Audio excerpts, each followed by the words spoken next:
សូមជម្រាបសួរពុកម៉ែបងប្អូនទាំងអស់គ្នាថ្ងៃនេះខ្ញុំនិយាយអំពីលក្ខណៈពិសេសនៃក្រមរដ្ឋប្បវេណីលក្ខណៈពិសេសនេះយើងសង្កេតឃើញគោលការណ៍ជាមូលដ្ឋាននៅក្នុងក្រមរដ្ឋប្បវេណីយើងឃើញថាគោលការណ៍សមភាពនៃសមត្ថភាពទទួលសិទ្ធិនៅក្នុងរដ្ឋធម្មនុញ្ញមាត្រា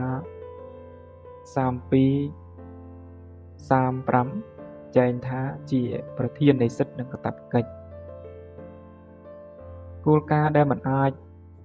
រំលោភបំពានបានជាដាច់ខាតលើកម្មសិទ្ធិមាត្រា44នៃរដ្ឋធម្មនុញ្ញចែងថាបុគ្គលក្តីឬសមូហភាពក្តីមានសិទ្ធិជាម្ចាស់កម្មសិទ្ធិនៅក្នុងក្រមរដ្ឋប្បវេណីមាត្រា148ចែងអំពីសិទ្ធិដែលកម្មសិទ្ធិករអាចប្រើប្រាស់និងអាស្រ័យផលហើយនៅក្នុងមាត្រា134នៃក្រមរដ្ឋប្បវេណីដដែលចែងអំពីគោលការណ៍សេរីភាពក្នុងការអនុវត្តសិទ្ធិហើយមួយទៀតទាក់ទងជាមួយនឹងគោលការណ៍ស្វ័យភាពនៃបុគ្គលឯកជនមាត្រា2នៃក្រមរដ្ឋប្បវេណីទទួលបាននៅការគោរពមិនបង្ខំសេរីភាពនៃឆន្ទៈរបស់បុគ្គលទី2ទាក់ទងនឹងបញ្ញត្តិដែលអនុវត្តដោយបង្ខំនិងបញ្ញត្តិតាមការស្ម័គ្រចិត្តបញ្ញត្តិដែលអនុវត្តដោយបង្ខំជាបញ្ញត្តិដែលបដិសេធនៅអានុភាពនៃសកម្មភាពគតិយុត្ត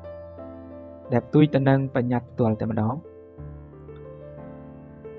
ជាបញ្ញត្តិដែលកែប្រែគោលការណ៍ស្វ័យភាពនៃបុគ្គលឯកជនជាបញ្ញត្តិដែលពាក់ព័ន្ធទៅនឹងសណ្ដាប់ធ្នាប់ជាមូលដ្ឋាននៅក្នុងសង្គមនិងការពារចំពោះអ្នកមានសេដ្ឋកិច្ចទន់ខ្សោយបញ្ញត្តិតាមការស្ម័គ្រចិត្តបញ្ញត្តិតាមការស្ម័គ្រចិត្តភាគីអាចធ្វើការព្រមព្រៀងបង្កើតកិច្ចសន្យាណាដូចជាបញ្ញត្តិដែលថាអាចគឺជាបញ្ញត្តិដែលតាមស្ម័គ្រចិត្តនៃបុគ្គលម្នាក់ៗដែលមានឆន្ទៈដើម្បីអាចបង្កើតឬក៏កែប្រែណាឬក៏រំលត់នៅកាតព្វកិច្ចណាមួយដោយមានការស្ម័គ្រចិត្តឬក៏ព្រមព្រៀង